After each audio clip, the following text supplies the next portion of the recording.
always been good to Tina Turner. After escaping the anguish of her rocky marriage to Ike Turner, she spent years fighting a solitary battle against poverty and a music industry that wanted nothing to do with her. But now the music industry has everything to do with Tina Turner, and she's loving every minute of it. Well, you can tell that we're new at this. My goodness, this has been a wonderful evening. Tina, to what can you attribute your recent success? I would say endurance, enduring all that I had to endure until I got here, meaning the double shows a night, and then in the working, the road that I had to take by not having a record, meaning there's nothing wrong with working Las Vegas if you enjoy it, but if you want to be someplace else, that means that you enjoy it less. So it was like working the Fairmont hotels, doing mostly all the conventions. That was wonderful and fun and gratifying, but then when it no longer became fun and I wanted to get back into this, then the impatient part sort of. Who believed in you along the way? Me. All me. My family's very small, and I don't really discuss my desires with my family in that sense. That's all very private, you know. A few very close friends that I would talk about, yeah, it's not, they knew I wanted to be an actress, but that's like, sure, and I want to be a singer. I mean, everybody has all these things that they want to be. It's like, sure, maybe you'll get there. But it wasn't that person there that's going, do it, you'll get it, don't worry, you know. But then when I changed management, and I sat down and talked to Roger Davies, he believed in me, or else he would not have taken the time. Mm-hmm. He finally came to see the show and saw that the potential was there and that there needed to be some changes. And I believed that he could do it. It was is incredible to make the realization now as we really talk about it. There was an exchange there, knowing that this young boy could do it.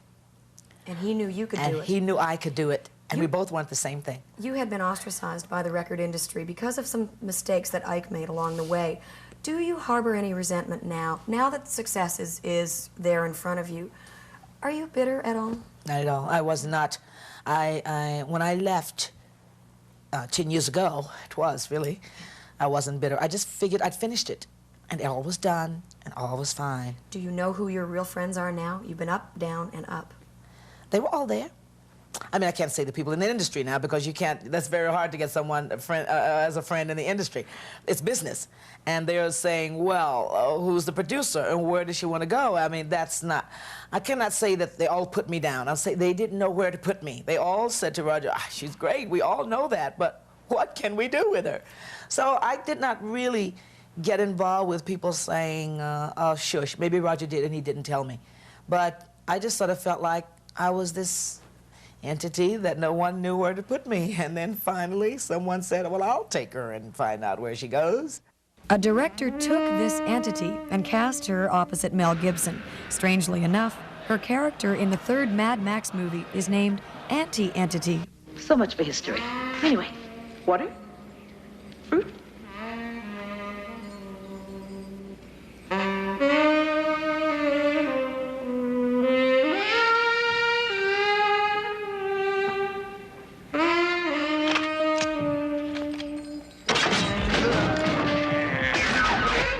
Anti-Entity was really Tina Turner, it seemed. In fact, I think they had you in mind when they wrote that part. It was someone like me. Yeah. And that's why they kept thinking, well, who's like her? Why not get Tina? Yeah, that's right. So that was the answer as well. Why don't we get Tina? Well, she's not an actress. I mean, she has no record. And then George felt, well, I'm going to go see her. I'm just going to find out. Because he had 2 other people or 3 other people that lined up. And I got the part. Were you nervous? You know, the first few days on the set, you walk in and everybody's done this before. How did you feel? Well, I knew my part and everybody's part. It was almost like being on stage. I was giving everyone their lines, and then I found Blaster pooped out. You could take over. Oh no, that's not your line, because I was used to doing that, you know, and that was not right. And I thought, oh, they don't do that here. You know, it was like really messing up for the first week, and everyone laughing at me. You know, no, it was not at all nervous because George is very warm, and George Ogilvy is also very warm. Frank Thring is like a riot. I mean, we were just laughing, and Mel was immediately very warm. So I was not nervous at all, even though I had no one there with me, no one I was there totally alone. And I totally just locked in with those people there, and they just became, not like family, but my world for that moment. The only nervousness was watching the rushes and watching myself mess up to get it. Watch like this? Yeah, this way, biting and chewing, going, oh, no, you know. But that was really sort of nerve-wracking. On stage, Tina has nerves of steel. As for her performance, David Bowie once said standing next to her was like being in the hottest place in the universe. After so many years in the business, she's hotter than ever.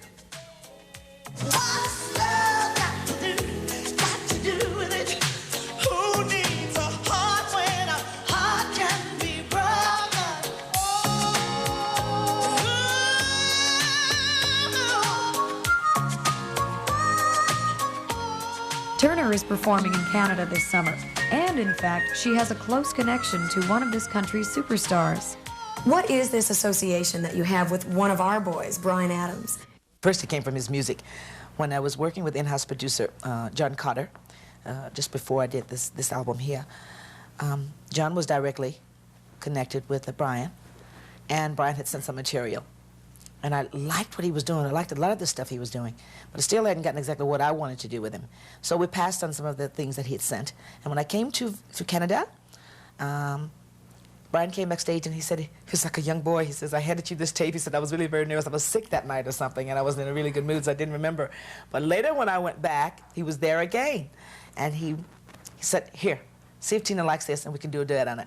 Roger brought it. I went in the studio the next day, and there we were. Totally musical. I mean, plus, I like Bryan. He's also cute. But it's a mixture of things there, but definitely his music. What are you going to do to shock us next? My goodness. I wonder. I'm sure I'll find something. Thank you very much. You're welcome. Thank you.